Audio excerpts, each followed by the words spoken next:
जय श्री राम दोस्तों और आदरणीय श्रोतागणों। आज के समय में YouTube और अन्य सोशल मीडिया पर भारतीय सभ्यता, हिंदू ग्रंथों, महाकाव्यों और देवी देवताओं के बारे में बहुत सी गलत फेक इन्फॉर्मेशन फैलाई जा रही है। यदि आप ट्रू ऑथेंटिक इन्फॉर्मेशन और ज्ञान को जानना चाहते हो, डिस्कस करना चाहते हो, तो ही आप इस वीडियो में और इस चैनल पर बने रहें, क्योंकि यहाँ पर हम जो भी बात करते हैं वो ठोस प्रमाणों के साथ और प्रमाणिक ऑथेंटिक बुक्स के आधार पर ही करते हैं। तो चलिए प्रारंभ करते हैं। आज हम श्री राजा गोपालाचार्य महाभारता के बारे में बात करेंगे। राजा जी की महाभारता भी वेद व्यास की महाभारता से ही इंस्पायर है, क्योंकि रियल महाभारत वो ही है। प्रस्तावना में राजा जी लिखते हैं कि वेद व्यास की महाभारता सबसे सही है, परंतु समय के साथ साथ लोग इसे अपने तरीके से बदलते रहते हैं। सिनेमा, टीवी सीरियल्स और सोशल मीडिया ने अपनी कसीदाकारी यानी अपना दिमाग लगाकर, क्रिएटिविटी लगाकर इसे दिखावटी, भड़कीला या यूं कहें कि मिर्च मसाला डालकर लोगों के सामने पेश किया है। राजा जी महाभारता के कुल 106 अध्याय हैं। फर्स्ट है गणपति द स्क्राइब और लास्ट है युधिष्ठिर's फाइनल ट्रायल। ऑथर प्रीफेंस यानी प्रस्तावना में राजा जी लिखते हैं कि महाभारत एक ऐसा ग्रंथ है जो सिर्फ भारत ही नहीं बल्कि पूरे संसार से बिलोंग करता है।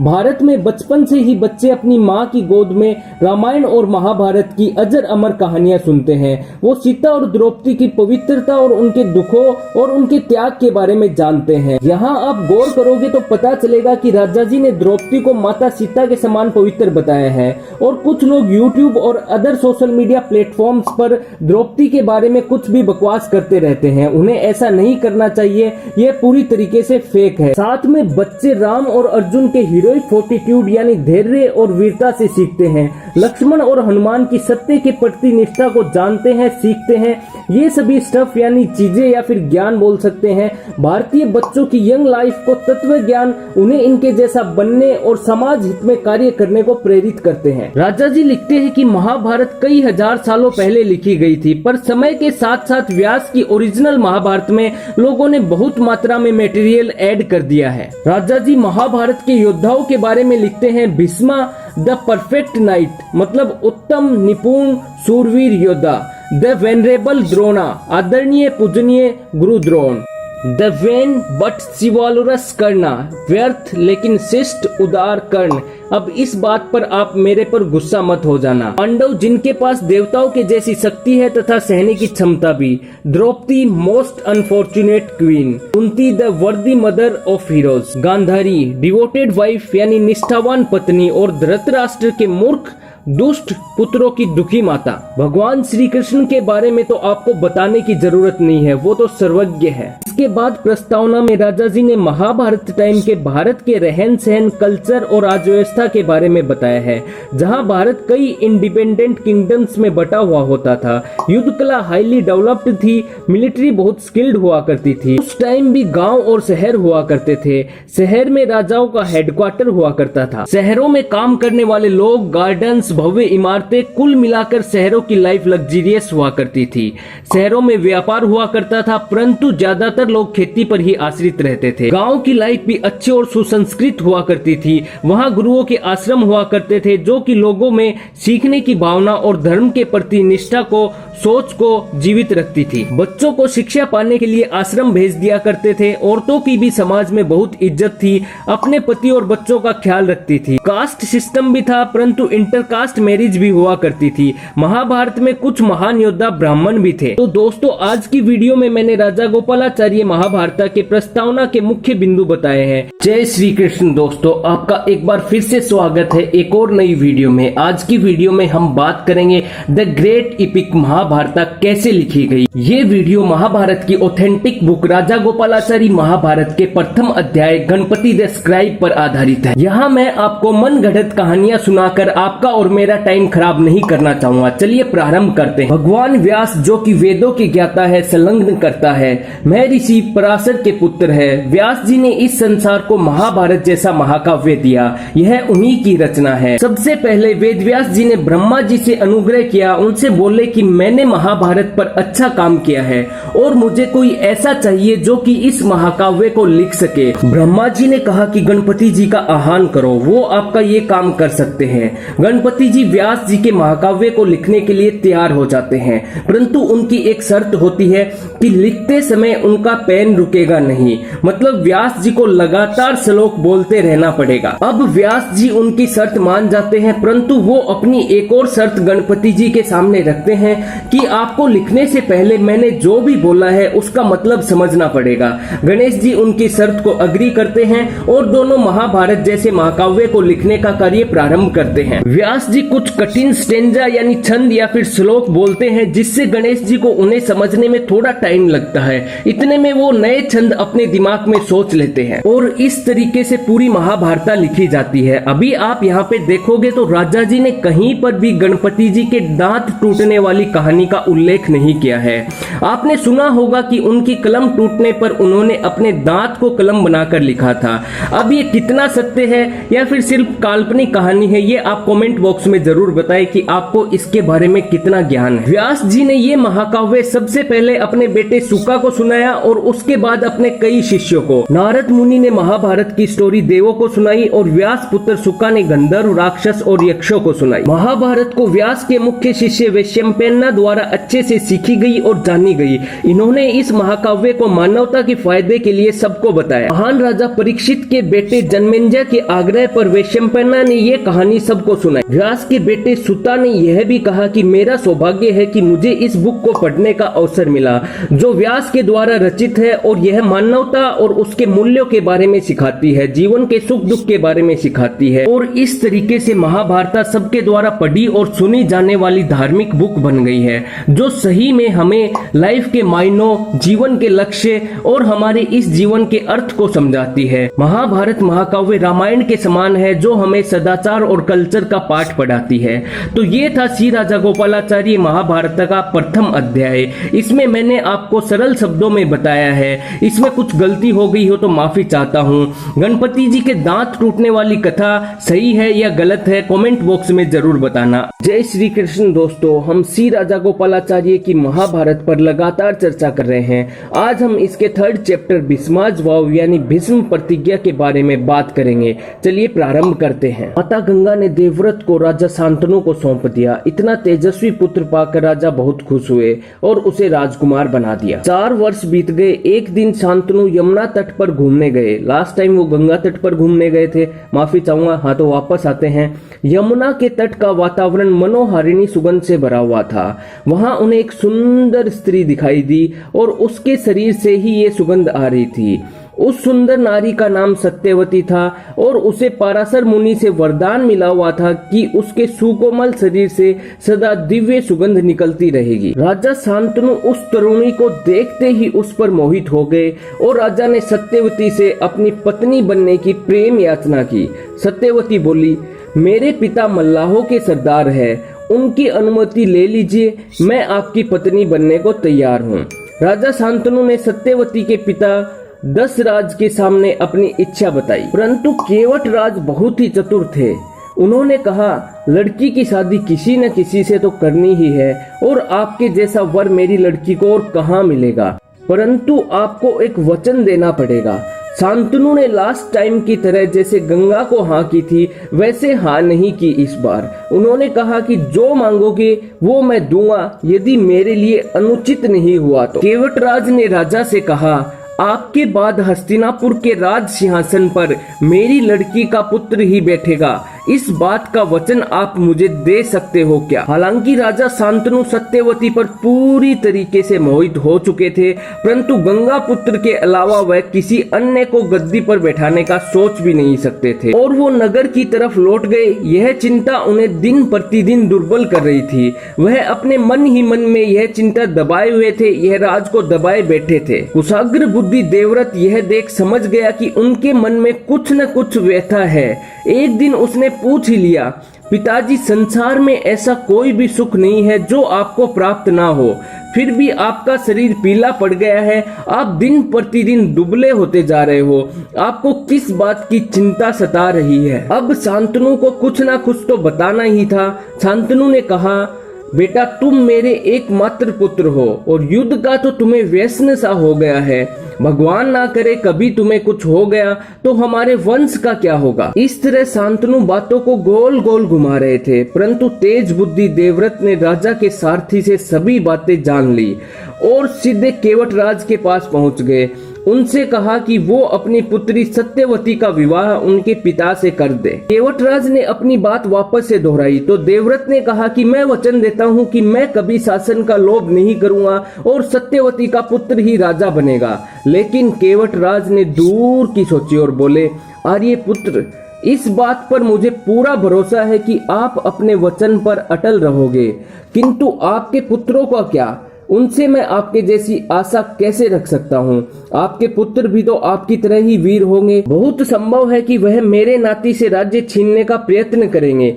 इसके लिए आपके पास क्या उत्तर है? पितृभक्त देवव्रत ने अपना भविष्य दांव पर लगाते हुए तनिक भी विचार नहीं किया और गंभीर स्वर में बोले, मैं जीवन भर विवाह नहीं करूंगा, आजीवन ब्रह्मचारी रहूंगा, मेरे संतान ही न होगी। देवताओं ने फूल बरसाए, दसों दिशाएं धन्य महावीर धन्य भीष्म के नारों से गूंज उठी। भयंकर कार्य करने वाले को भीष्म कहते हैं। देवव्रत ने भी भयंकर प्रतिज्ञा ली थी, इसलिए उनका नाम ही भीष्म पड़ गया। केवटराज ने अपनी पुत्री को देवव्रत के साथ विदा कर दिया। सत्यवती ने शांतनु के साथ विवाह किया। सत्यवती से राजा शांतनु के दो पुत्र हुए, चित्रांगद और विचित्रवीर्य। शांतनु के बाद चित्रांगद और उनके युद्ध में मारे जाने के बाद विचित्रवीर्य हस्तिनापुर के सिंहासन पर बैठे। विचित्रवीर्य के दो रानियां थी, अंबिका और अंबालिका। अंबिका के पुत्र धृतराष्ट्र और अंबालिका के पुत्र का नाम पांडु हुआ। धृतराष्ट्र के पुत्रों को कौरव और पांडु के पुत्रों को पांडव कहा गया। तो आशा करता हूँ दोस्तों आपको ये वीडियो पसंद आई होगी। यदि वीडियो पसंद आए तो वीडियो को लाइक कीजिएगा और वीडियो पे कमेंट कीजिएगा और मेरे चैनल सच टॉक को सब्सक्राइब जरूर कीजिएगा। यदि वीडियो पसंद नहीं आए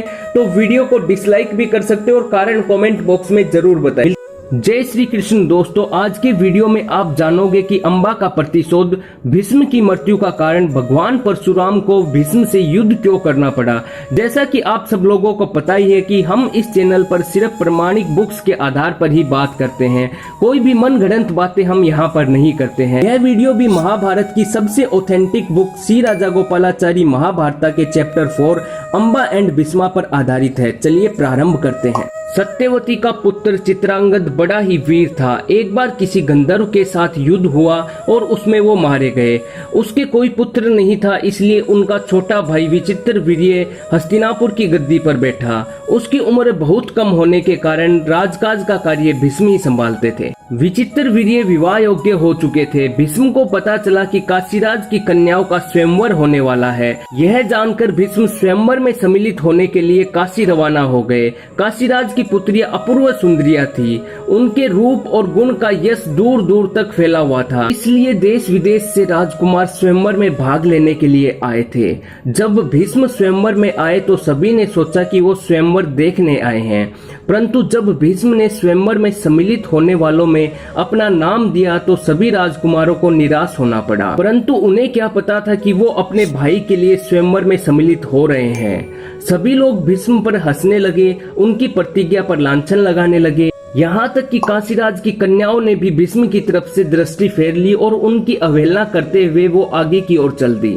भीष्म को ये अपमान बर्दाश्त नहीं हुआ और सभी राजकुमारों को हराकर तीनों राजकन्याओं को बलपूर्वक रथ में बिठाकर हस्तिनापुर चल दिए। शोभाला या शोभ देश का राजा सालु बड़ा ही वीर और स्वाभिमानी था। काशीराज की सबसे बड़ी कन्या अंबा सालों पर मोहित हो चुकी थी और उनको मन ही मन अपना पति भी मान चुकी थी। साल्व और भीष्म का युद्ध हुआ। साल्व वीर जरूर था, परंतु इतना भी नहीं कि भीष्म को हरा सके। भीष्म ने काशीराज की कन्याओं की प्रार्थना पर उसे हराकर भी जीवित छोड़ दिया। भीष्म हस्तिनापुर पहुंचे और विचित्रवीर्य के विवाह की तैयारियां शुरू हो गई। अंबा ने भीष्म से अकेले में कहा, हे गांगे, आप बड़े ही धर्मज्ञ हो, मेरी एक शंका है, उसे आप ही दूर कर सकते हो। मैंने अपने मन में ही शोभ या शोभाला देश के राजा सालू को अपना पति मान लिया था। इसी बीच आप मुझे बलपूर्वक यहाँ हर कर ले आए। अब आप ही बताएं मैं क्या करूं। अब आप जो उचित समझे वो राय मुझे दे। भीष्म को अंबा की बात उचित लगी और अंबा को सम्मान सहित साल्व के पास भेज दिया गया। अंबिका और अंबालिका का विवाह विचित्रवीर्य के साथ कर दिया गया। अम्बा ने सोबराज साल्व को सारा वृत्तांत सुनाया और बोली, अब आप मुझे अपनी पत्नी स्वीकार करें। राजा साल्व ने कहा, भीष्म बलपूर्वक तुम्हें हरण करके ले गया है। उसने मुझे और बाकी सभी राजकुमारों को हराया है, इसलिए इस अपमान के बाद मैं तुम्हें अपनी पत्नी स्वीकार नहीं कर सकता हूँ। अम्बा वापस हस्तिनापुर लौट जाती है और भीष्म को सारा वृत्तांत सुनाती है। यह सुनकर भीष्म विचित्र वीर्य से कहते हैं, वत्स, राजा साल्व अम्बा को स्वीकार नहीं करता है।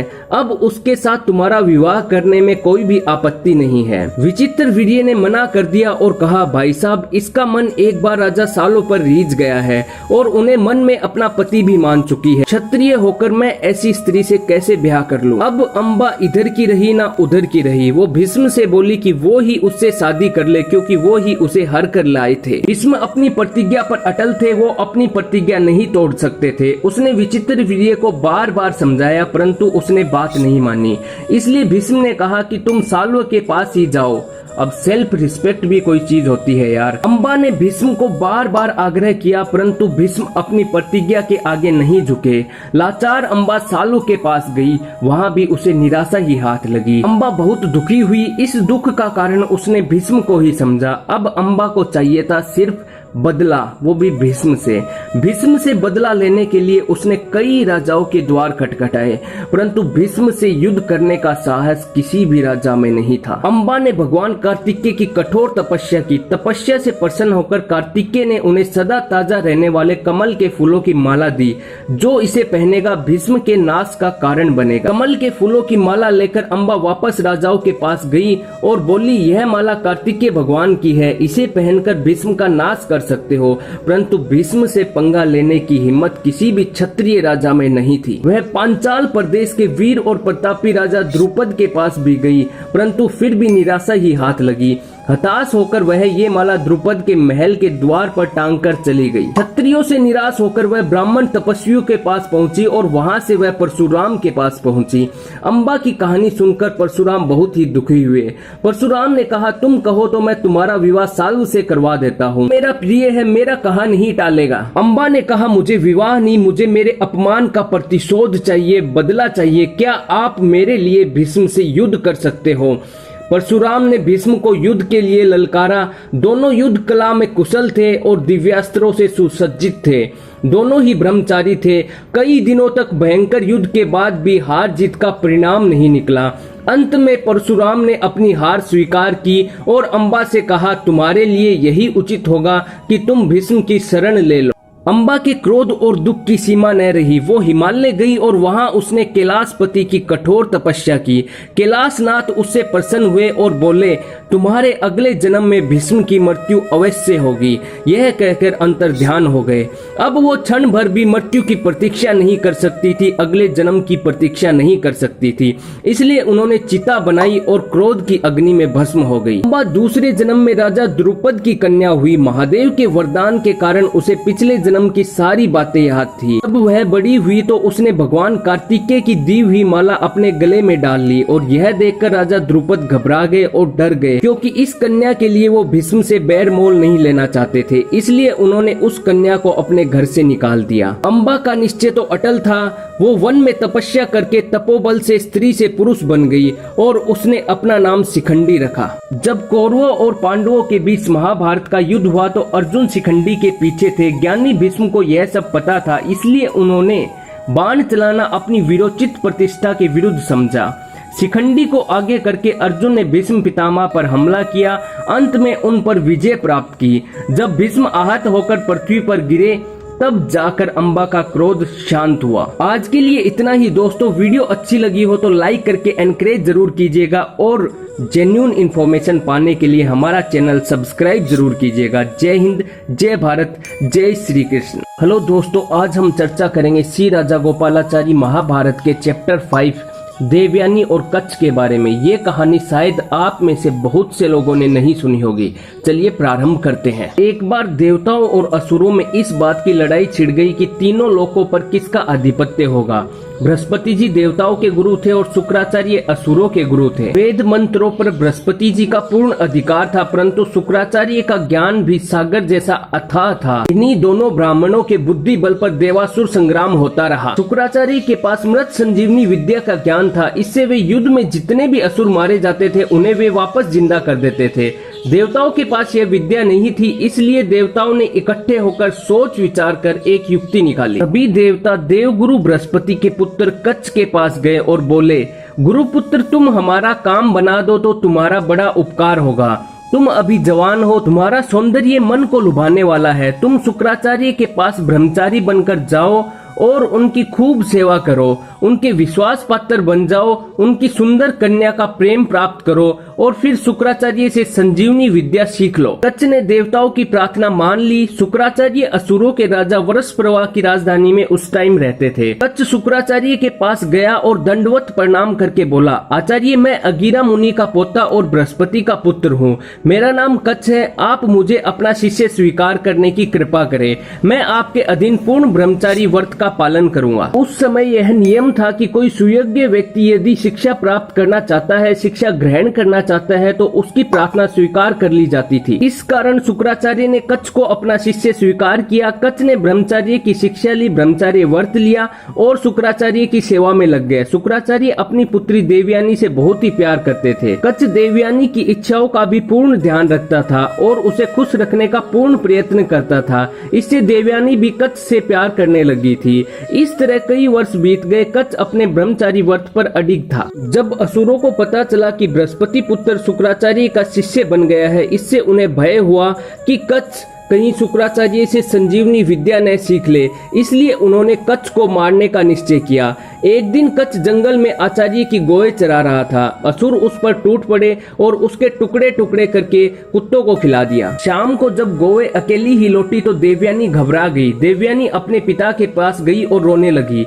अपनी प्यारी पुत्री का कष्ट शुक्राचार्य से देखा नहीं गया, इसलिए शुक्राचार्य ने संजीवनी विद्या का प्रयोग किया। शुक्राचार्य के पुकारते ही कच्छ के शरीर के टुकड़े कुत्तों के पेट फाड़कर बाहर निकल आए और जुड़ गए और कच्छ जीवित हो गया। कुछ दिनों पश्चात एक बार फिर कच्छ देवयानी के लिए फूल लाने जंगल में गया था।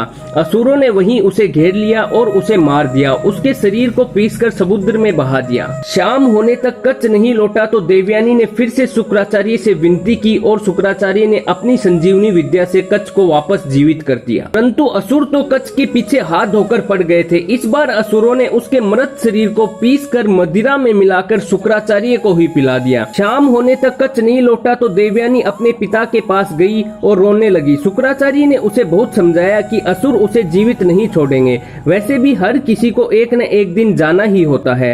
शुक्राचार्य के 1000 बार समझाने पर भी देवयानी नहीं मानी, क्योंकि वो उससे प्यार करती थी। आचार्य ने संजीवनी विद्या का प्रयोग किया तो कच्छ उनके पेट में ही जीवित हो गए और बोले, गुरुदेव, मेरा प्रणाम स्वीकार करें। अपने पेट के भीतर कच्छ को सुनकर शुक्राचार्य आश्चर्य में पड़ गए और सारी बात जानकर शुक्राचार्य को बहुत ही क्रोध आया, वो भी खुद पर ही, और बोले, जो मंद बुद्धि अपनी नासमझी के कारण मदिरा पीता है, धर्म उसी समय उसका साथ छोड़ देता है, वह सभी की निंदा और अवज्ञा का कारण बन जाता है। यह मेरा निश्चित मत है। लोग आज ही इसे सुने, इसी बात को शास्त्र मान ले और इसी पर चले। अब या तो शुक्राचार्य बच सकते थे या कच्छ बच सकता था, परंतु देवयानी को तो दोनों ही चाहिए थे। शुक्राचार्य कुछ देर तक सोचते रहे। उन्होंने अपनी दिव्य दृष्टि से जान लिया कि क्या बात है। वह कच्छ से बोले, हे बृहस्पति पुत्र, तुम्हारे यहाँ आने का रहस्य मेरे समझ में आ गया है। अब तुम्हारी इच्छा पूरी होगी। देवयानी के लिए तुम्हें जिंदा रहना ही होगा, साथ ही मुझे भी जीवित रहना ही होगा। इसका एक ही उपाय है कि मैं तुम्हें संजीवनी विद्या सिखा देता हूँ और फिर मेरा पेट चीरकर बाहर निकल आना और संजीवनी विद्या से मुझे भी जिंदा कर देना। कच्छ ने ऐसा ही किया। इसके पश्चात देवयानी ने कच्छ से विवाह करने की इच्छा जाहिर की। तब कच्छ ने कहा, मेरा पुनर्जन्म तुम्हारे पिता के पेट से हुआ है, इसीलिए वो ही मेरी माता है और वो ही मेरे पिता है, इसलिए मैं तुम्हारे भाई के समान हुआ। इसलिए जिद मत करो, अब मेरा जाने का समय आ गया है। आचार्य की सेवा अच्छे से करते रहना। यह कहकर कच्छ इंद्रलोक चला गया। शुक्राचार्य ने अपनी बेटी को समझा बुझाकर शांत किया। उम्मीद करता हूँ कि दोस्तों आपको ये वीडियो अच्छी लगी होगी, कुछ नया सीखने को मिला मिला होगा। यदि अच्छी लगी हो तो लाइक करके एनकरेज जरूर कीजिएगा, नहीं लगी हो तो डिसलाइक कीजिएगा और कारण कमेंट बॉक्स में जरूर बताइएगा। अगली वीडियो में हम बात करेंगे देवयानी के विवाह के बारे में, इसलिए चैनल को सब्सक्राइब जरूर कर लीजिएगा। जय हिंद, जय भारत, जय श्री कृष्ण। हेलो दोस्तों, आज हम जानेंगे कि जब देवताओं के गुरु बृहस्पति का पुत्र कच्छ असुर गुरु शुक्राचार्य की पुत्री देवयानी को छोड़कर चला जाता है तो देवयानी किससे शादी करती है। यह वीडियो राजा गोपालाचारी महाभारत के chapter 6 the marriage of Devayani पर आधारित है। उस समय शुक्राचार्य असुर राजा वृषप्रवा की राजधानी में रहते थे। शुक्राचार्य की बेटी देवयानी और वृषप्रवा की बेटी शर्मिष्ठा अपनी सखियों के साथ वन में खेलने गई हुई थी। उसके बाद वो सब स्नान करने लगी। अचानक तूफान आया तो उनके कपड़े इधर उधर हो गए और शर्मिष्ठा ने देवयानी के कपड़े पहन लिए। तो देवयानी ने मजाक में कह दिया कि अरे नादान, तेरे को इतना भी नहीं पता है कि गुरु पुत्री के कपड़े नहीं पहनते हैं। शर्मिष्ठा को ये बात अच्छी नहीं लगी और उसने भी भला बुरा कह दिया। अरे भिखारिन, तू भूल गई मेरे पिताजी के आगे तेरे गरीब पिता हमेशा सिर नवाते हैं। तू उस गरीब दीन ब्राह्मण की बेटी है जो मेरे पिता का दिया हुआ खाता है। मैं उस कुल से हूँ जो देना जानता है, लेना नहीं। धिक्कार है तुझे और तेरे कुल पर। ऐसे करते करते बात हाथापाई पर आ गई। ब्राह्मण की कन्या आखिर असुर राज की बेटी के सामने कहाँ टिकती, वो कहाँ ठहरती। शर्मिष्ठा ने देवयानी को जोर से थप्पड़ मारा और उसे एक अंधे कुएं में धकेल दिया। उसे मरा हुआ समझकर वो लौट गई। देवयोग से कुआं सूखा था, परंतु गहरा होने के कारण देवयानी अंदर ही तड़पती रही। संयोग से भरत वंश के राजा ययाति शिकार खेलते हुए उधर से जा रहे थे। पानी की तलाश में वो कुएं की तरफ गए। कुएं में उन्होंने पानी की जगह एक सुंदर तरुणी को देखा। उस तरुणी का तेज प्रकाश के जैसा था। उन्होंने पूछा कि तुम कौन हो, तो देवयानी ने बताया कि वो असुर गुरु शुक्राचार्य की पुत्री है। राजा ने देवयानी को बाहर निकाला। शर्मिष्ठा से अपमानित होने के बाद वो वृषप्रवा के राज्य में अपने पिता के पास नहीं जाना चाहती थी। उसने राजा ययाति से अनुरोध किया कि वो उससे शादी कर ले। राजा ययाति ने कहा, हे तरुणी, तुम ब्राह्मणी हो और शुक्राचार्य की बेटी हो जो संसार भर के गुरु होने के योग्य है।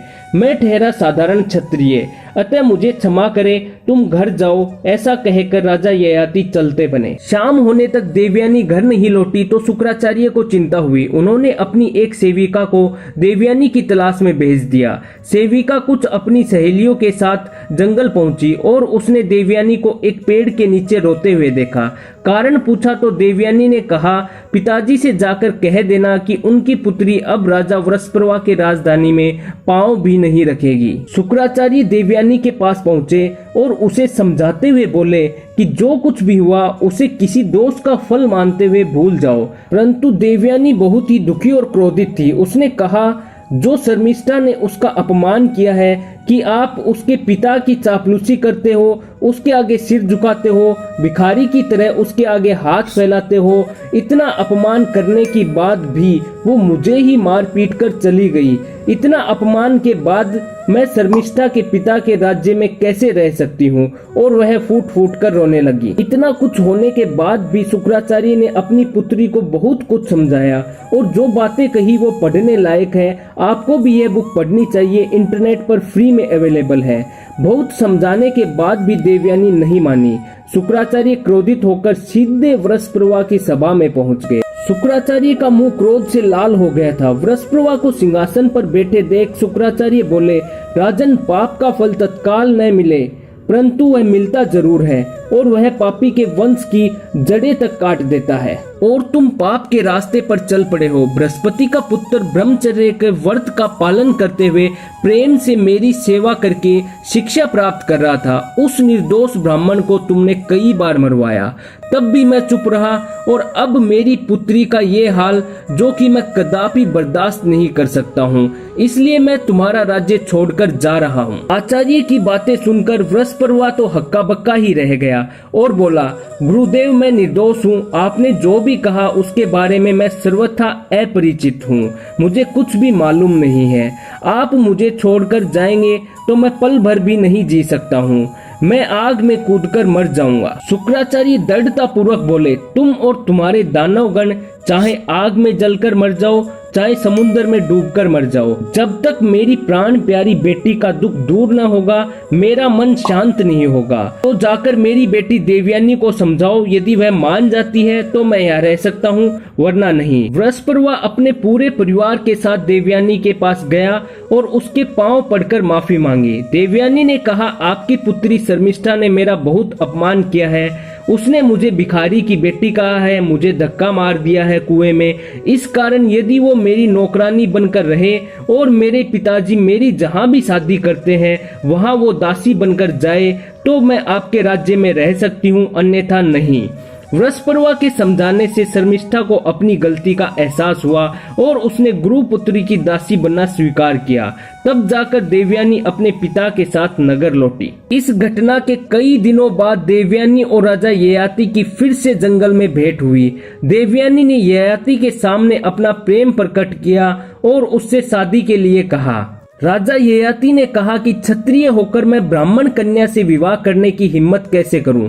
वो हिम्मत क्यों नहीं कर सकते थे? दोस्तों, यदि आपको पता हो तो प्लीज कमेंट बॉक्स में बताएं। तब देवयानी उन्हें अपने पिता के पास लेकर आई और विवाह की अनुमति मांगी और उनका विवाह बड़ी धूमधाम से हुआ। शर्मिष्ठा भी उनके साथ दासी बनकर गई। राजा ययाति को अकेला पाकर शर्मिष्ठा ने उनसे विनती की कि वह उसे भी अपनी पटरानी बना ले। ययाति ने उसकी प्रार्थना मान ली और शर्मिष्ठा के साथ गुप्त विवाह कर लिया। लेकिन चोरी कितने दिनों तक छिपती? एक दिन देवयानी को पता चल ही गया और देवयानी क्रोधित हुई और रोती हुई अपने पिता के पास पहुंची और सब कुछ बताया। यह सुनकर शुक्राचार्य बहुत ही क्रोधित हुए और उन्होंने श्राप दिया कि राजा ययाति इसी वक्त बूढ़े हो जाएं। अचानक बूढ़े होते ही वह शुक्राचार्य के पास दौड़े, उनसे क्षमा मांगी और श्राप मुक्ति के लिए अनुनय विनय की। शुक्राचार्य को राजा ययाति की इस हालत पर तरस आ गया, दया आ गई और उन्होंने ये भी सोचा कि आखिर मेरी कन्या को भी इसी ने कुएं से निकालकर बचाया था। इसलिए शुक्राचार्य ने कहा कि श्राप को हटा तो नहीं सकते हैं, परंतु इसका उपाय ये है कि यदि कोई पुरुष अपनी जवानी तुम्हें दे दे और तुम्हारा बुढ़ापा अपने ऊपर ले ले तो तुम फिर से जवान बन सकते हो। यह युक्ति बताकर शुक्राचार्य ने बूढ़े ययाति को आशीर्वाद देकर विदा किया। हेलो दोस्तों, इस वीडियो में हम जानेंगे कि महाभारत के महत्वपूर्ण पात्र महात्मा विदुर का जन्म कैसे हुआ और वो किसके अवतार थे। वीडियो को शुरू करने से पहले आपसे रिक्वेस्ट करूंगा कि चैनल को सब्सक्राइब जरूर कर दीजिए। इस वीडियो का आधार महाभारत की ऑथेंटिक बुक राजा गोपालाचारी महाभारता है। तो चलिए प्रारंभ करते हैं। महर्षि मांडव का आश्रम नगर के बाहर किसी वन में था। मांडव स्थिर चित्त, सत्यवादी एवं शास्त्रज्ञ थे। आश्रम में ही रहते थे और तपस्या में समय बिताते थे। एक दिन वे आश्रम के बाहर एक पेड़ के नीचे बैठे ध्यान कर रहे थे। इतने में कुछ डाकू डाकिये का माल लेकर उधर से आ निकले। राजा के सिपाही उनका पीछा कर रहे थे, इसलिए डाकू छिपने के लिए जगह खोजते खोजते उधर आए। आश्रम पर उनकी नजर पड़ी तो उन्होंने सोचा कि इसमें छिपकर जान बचा लेते हैं। तेजी से आश्रम के भीतर घुस गए और डाके का माल एक कोने में गाड़कर दूसरे कोने में छिप गए। इतने में उनका पीछा करते हुए राजा के सैनिक भी वहां आ पहुंचे। ध्यान में मगन मांडव्य मुनि को देखकर सिपाहियों के सरदार ने उनसे पूछा, इस रास्ते कोई डाकू आए हैं? आए हैं तो किस रास्ते गए हैं, जल्दी बताइए। वे राज्य में डाका डालकर आए हैं, हमें उनका पीछा करना है। पर मुनि तो ध्यान में लीन थे, उन्होंने कुछ नहीं सुना तो क्या जवाब देते। सरदार ने दोबारा गुस्से से पूछा, फिर भी मुनि ने नहीं सुना, वे चुप रहे। इतने में कुछ सिपाहियों ने आश्रम के अंदर तलाश करके देख लिया कि डाकू वहां पर ही छुपे हैं और डाके का माल भी आश्रम में ही गड़ा हुआ है। सैनिकों ने अपने सरदार को आश्रम में बुला लिया और डाकुओं को पकड़कर हथकड़ी पहना दी। सिपाहियों के सरदार ने मन में सोचा, अच्छा यह बात है, अब समझा कि ऋषि ने चुप्पी क्यों साध ली थी। उसने मांडव्य को डाकुओं का सरदार समझ लिया और सोचा कि उन्हीं की प्रेरणा से डाका डाला गया है। इस विचार से उसने सिपाहियों को वहीं ऋषि की रखवाली के लिए छोड़ दिया और राजा के दरबार में जाकर सारी बातें कह सुनाई। जब राजा ने सुना कि कोई ब्राह्मण डाकुओं का सरदार बना हुआ है और मुनि के वेश में लोगों को धोखा देता है तो उसे बहुत क्रोध आया। बिना विचारे ही आज्ञा दे दी कि उस दोषी दुरात्मा को अभी सूली पर चढ़ा दो। मारे क्रोध के राजा को यह भी सुध नहीं रही कि जांच पड़ताल तो कर ले। निर्दोष मांडव्य को सैनिकों के सरदार ने तुरंत सूली पर चढ़ा दिया। उनके आश्रम में जो डाके का माल पाया गया था उसे राजा के हवाले कर दिया। महर्षि मांडव्य तपस्या में लीन थे और उसी लीनावस्था में ही सूली पर चढ़ा दिए गए थे। तपस्या के कारण सूली का प्रभाव उन पर न पड़ सका। बहुत दिन तक जीवित रहे और सूली का दुख सहते रहे। जब यह समाचार और तपस्वियों को मालूम हुआ तो आसपास के जंगलों में कितने ही तपस्वी लोग मांडव्य के पास आ पहुंचे और उनकी सेवा करने लगे। तपस्वियों ने ऋषि मांडव्य से पूछा, महर्षि आप बड़े पुण्यात्मा हैं, तो आपको किस कारण यह वरुण दुख भोगना पड़ रहा है?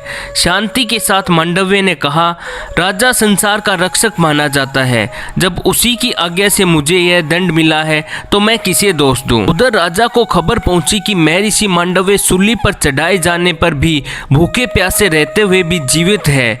वन में रहने वाले बहुत से ऋषि मुनि उनकी सेवा में लगे हुए हैं। यह खबर पाकर राजा को बहुत ही बड़ा आश्चर्य हुआ और डर भी लगा। तुरंत अपने परिवार के लोगों को साथ में लेकर वन में गया।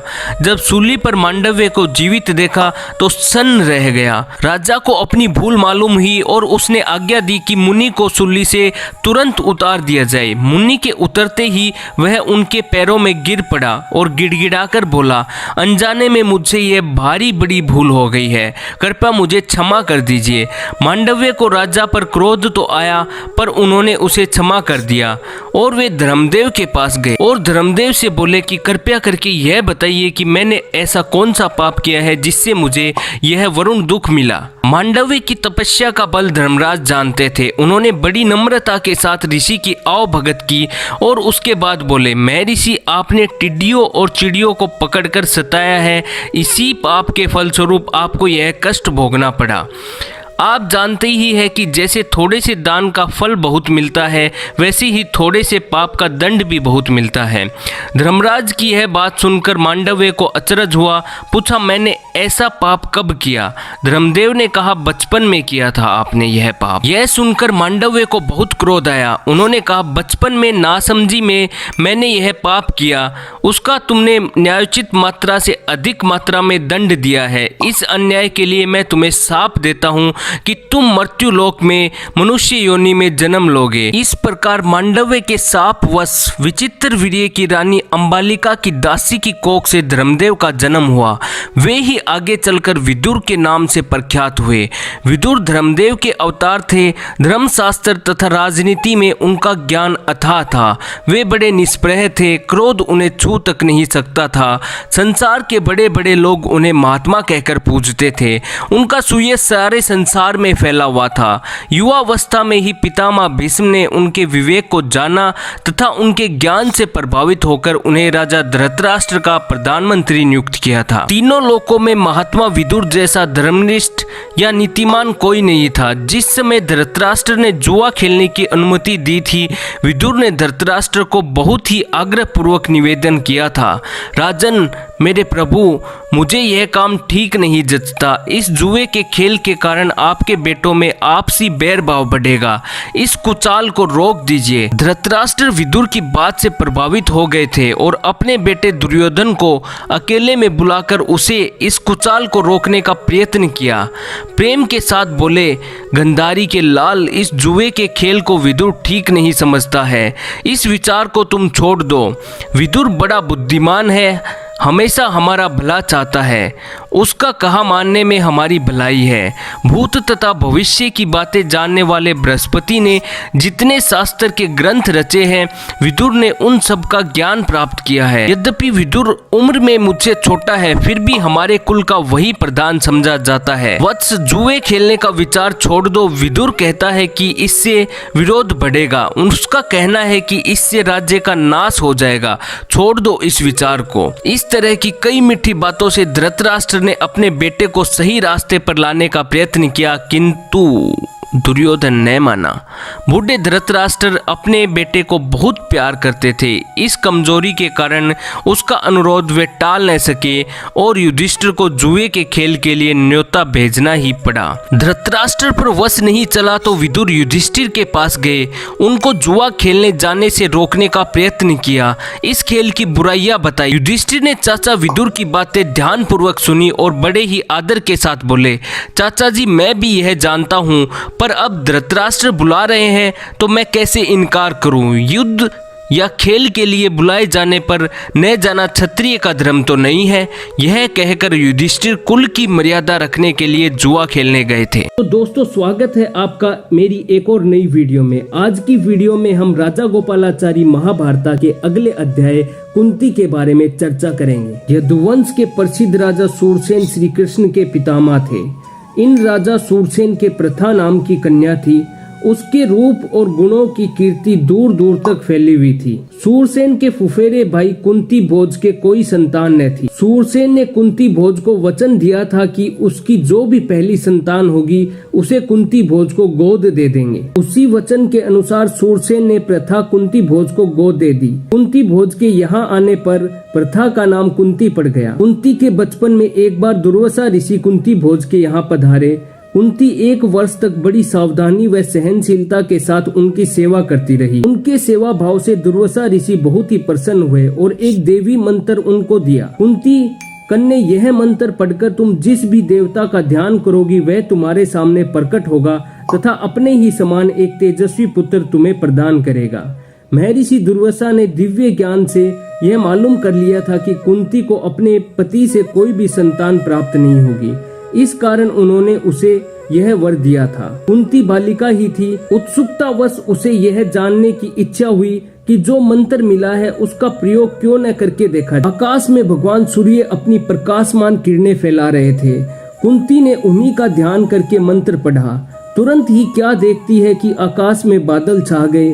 वह आश्चर्य के साथ इस दृश्य को देख रही थी कि इतने में ही स्वयं भगवान सूर्य एक सुंदर युवक के रूप में उनके सामने आ खड़े हुए। उनकी कांति का ऐसा आकर्षण था कि मन एकाएक उनकी ओर खींचा जाता था। इस अद्भुत घटना को देखकर कुंती चकित रह गई और घबराहट के साथ पूछा, भगवान आप कौन है? सूर्य भगवान ने कहा, प्रिय मैं आदित्य हूँ। तुमने मेरा आह्वान करके मंत्र पढ़ा था, इसलिए मैं तुम्हें पुत्र देने आया हूँ। कुंती भय से कांपती हुई बोली, भगवान मैं अभी कन्या हूँ, पिता के अधीन हूँ। कौतूहलवश दुर्वासा मुनि के पढ़ाए हुए मंत्र का प्रयोग कर बैठी। मुझ नादान लड़की का अपराध क्षमा करे। परंतु मंत्र के खिंचाव के कारण लोक निंदा से सूर्य वापस न जा सके। उन्होंने डरती हुई बालिका कुंती को प्रेम से समझाया और धीरज बंधाकर बोले, राजकन्या डरो मत, मैं तुम्हें वर देता हूँ कि तुम्हें कोई कलंक न लगेगा। मेरे साथ संयोग होने के बाद भी तुम कुंवारी ही रहोगी। अंत में कुंती ने मान लिया। सारे संसार को प्रकाश तथा जीवन देने वाले सूर्य के संयोग से कुमारी कुंती ने सूर्य के समान ही तेजस्वी एक सुंदर बालक को जन्म दिया। स्वाभाविक कवच और कुंडलों से शोभित वही बालक आगे जाकर शस्त्रधारियों में श्रेष्ठ कर्ण के नाम से विख्यात हुआ। बालक के जन्मते ही सूर्य के वरदान से कुंती फिर कुमारी हो गई। सूर्य भगवान तो बालक देकर चले गए, परंतु अब कुंती को लोक निंदा का डर हुआ। बहुत सोचने के बाद उसने बच्चे को छोड़ देना ही उचित समझा। बच्चे को एक संदूक में बड़ी सावधानी के साथ रखकर उसे गंगा की धारा में बहा दिया। वह पेटी नदी में तैरती हुई आगे निकल गई। बहुत आगे जाकर अधिरथ नाम के एक सारथी की नजर उस पर पड़ी। उसने पेटी निकाली और खोलकर देखा तो उसमें एक सुंदर बच्चा मिला। अधिरथ निसंतान था। बालक पाकर बड़ा प्रसन्न हुआ। उसने उसे घर जाकर अपनी स्त्री को दे दिया। सूर्य पुत्र कर्ण इस तरह एक सारथी के घर में पलने लगा। इधर कुंती विवाह योग्य हुई। राजा कुंती भोज ने उसका स्वयंवर रचा। कुंती की अनुपम सुंदरता और मधुर गुणों का यश दूर दूर तक फैला हुआ ही था। उससे ब्याह करने की इच्छा से देश विदेश के अनेक राजकुमार स्वयंवर में आए थे। हस्तिनापुर के राजा पांडु भी स्वयंवर में शरीक हुए थे। राजकुमारी कुंती हाथ में वरमाला लिए मंडप में आई तो उनकी निगाह एक राजकुमार पर पड़ी जो अपने तेज से दूसरे सारे राजकुमारों के तेज को फीका कर रहा था। कुंती ने उसी के गले में वरमाला डाल दी। वह राजकुमार भरत श्रेष्ठ महाराजा पांडु थे। महाराजा पांडु कुंती से ब्याह करके उसे हस्तिनापुर ले गए। उन दिनों राजवंशों में एक से अधिक ब्याह करने की प्रथा प्रचलित थी। ऐसा ब्याह भोग विलास के लिए नहीं बल्कि वंश परंपरा को चालू रखने की इच्छा से किए जाते थे। इसी रिवाज के अनुसार पितामह भीष्म की सलाह से पांडु ने मद्र राज की कन्या माद्री से भी ब्याह कर लिया था। हेलो दोस्तों, आज के वीडियो में हम बात करेंगे राजा गोपालाचारी महाभारत के चैप्टर 10 डेथ ऑफ पांडु के देहावसन के बारे में। राजा गोपालाचारी महाभारत के बारे में आप सब लोग जानते ही होंगे। ये एक बहुत ही अच्छी बुक है जो हिंदी और इंग्लिश दोनों में अवेलेबल है। यदि आप बुक नहीं मंगवा सकते तो इंटरनेट पर इसकी PDF जरूर अवेलेबल है। हिंदी में भी अवेलेबल है और इंग्लिश में भी अवेलेबल है। मैं सजेस्ट करूंगा कि आप दोनों से ही पढ़े, क्योंकि कई बार इंग्लिश समझ में नहीं आती है, कई बार हिंदी का इतना फॉन्ट अच्छा नहीं है तो वो समझ नहीं आता। तो दोनों से आप पढ़ें जिससे आपको अच्छे से समझ में आएगी। बाकी मैं ट्राई कर रहा हूँ कि YouTube पे मैं मेरे चैनल पे अच्छे से एक्सप्लेन कर सकूं। तो चलिए स्टार्ट करते हैं। एक दिन महाराजा पांडु वन में शिकार खेलने गए थे। वहीं जंगल में हरिण के रूप में एक ऋषि दंपति भी विहार कर रहे थे। पांडु ने अपने तीर से हिरण को मार गिराया। उनको यह पता नहीं था कि वो ऋषि दंपति है। ऋषि ने मरते मरते पांडु को श्राप दिया कि पापी, अपनी पत्नी के साथ क्रीड़ा करते हुए तुम्हारी भी मृत्यु हो जाएगी। अभी इसी श्राप को मैं इंग्लिश में भी बताना चाहूंगा। Sinner, you will meet with death the moment you taste the pleasure of the bed. तो आशा करता हूँ कि श्राप आपको अच्छे से समझ में आ गया था। ऋषि के श्राप से पांडु को बड़ा दुख हुआ, साथ ही वह अपनी भूल से बहुत ज्यादा व्याकुल हो गया और बहुत ज्यादा दुखी हो गया। उसके बाद वो राजपाट को पितामह भीष्म और विदुर को देकर अपनी दोनों पत्नियों के साथ वन में चला जाता है। और इसके बाद आगे की कहानी आप सब लोगों को पता ही है। जैसे कि वो कई दिनों तक वन में रहते हैं और ऋषि मुनियों की तरह ही रहते हैं, अपने आप सब सारा काम करते हैं और काम करते हैं। परंतु पांडु को एक दुख सता रहा था। वो ये था कि वो अब पिता नहीं बन सकते, उनके पुत्र नहीं हो सकते। ये सब दुख उनको सता रहा था। तभी महारानी कुंती ने पांडु को महर्षि दुर्वासा से मिले हुए मंत्रों के बारे में बताया, उनसे मिले हुए वरदान के बारे में बताया। तभी पांडु ने बोला कि चलो ठीक है, तुम जाप करो। तो कुंती और माद्री उन मंत्रों का जाप करते हैं तो उन्हें 5 पुत्रों की प्राप्ति होती है। 3 कुंती को प्राप्त होते हैं और 2 माद्री को प्राप्त होते हैं। इसी तरीके से सभी लोग वन में अच्छे तरीके से रह रहे थे। परंतु बसंत ऋतु आई, सभी लताएं और मनमोहक वातावरण बना हुआ था वन में। इसी तरीके से इस चैप्टर में दिखाया गया है। आप इंग्लिश और हिंदी में पढ़ सकते हो। तो वो माद्री को देखकर थोड़े उत्तेजित हो जाते हैं, काम वासना जगती है, जिससे कि वो क्रीड़ा करने लगते हैं। उसी टाइम पांडु की मौत हो जाती है, क्योंकि उन्हें ऋषि का श्राप मिला हुआ था। और माद्री को ये बहुत ज्यादा दुख होता है कि उनके कारण उनके पति की डेथ हुई है।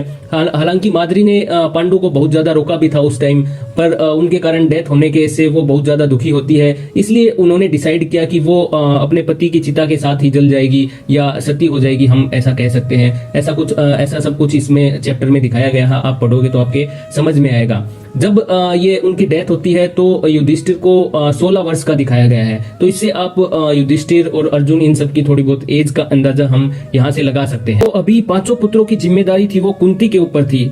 तो जो बाकी के वहां के वन के ऋषि मुनि थे उन्होंने क्या किया कि कुंती को और उनके पुत्रों को हस्तिनापुर छोड़ दिया, हस्तिनापुर छोड़ आए। और साथ में ही विदुर को, भीष्मा को और धृतराष्ट्र को, इन सबको बताया कि पांडु की मौत हो गई है। तो वो बहुत ज्यादा दुखी हुए, वो उनकी चिता को अग्नि देने गए। और इसके बाद व्यास जी ने माता सत्यवती को बोला कि अभी आप बहुत ज्यादा वृद्ध हो चुके हो और आगे सुख दुख आपके लिए देखना ज्यादा सही नहीं होगा, इसलिए कि आप यहाँ पे ज्यादा दुख देखो, इससे अच्छा है कि आप वन में जाकर तपस्या करो। तो व्यास जी की बात मानकर सत्यवती अपनी दोनों विधवा पुत्र वधू अंबिका और अंबालिका को साथ में लेकर वन चली गई। तीनों वरदाएं कुछ दिनों तक तपस्या करती है और बाद में स्वर्ग को सिधार जाती है। अपने कुल में जो छल, प्रपंच तथा अन्याय होने वाले थे उन्हें नहीं देखना ही उन्होंने उचित समझा। तो दोस्तों ये था राजा गोपालाचारी महाभारत का 10वां चैप्टर, जो कि एक बहुत ही छोटा सा चैप्टर था। परंतु इसके अगला चैप्टर हम देखेंगे भीम। और इसी तरीके से महाभारत के बारे में, रामायण के बारे में और भी अच्छी बातें, वीडियोस देखने के लिए हमारा चैनल सच टॉक सब्सक्राइब जरूर कीजिएगा।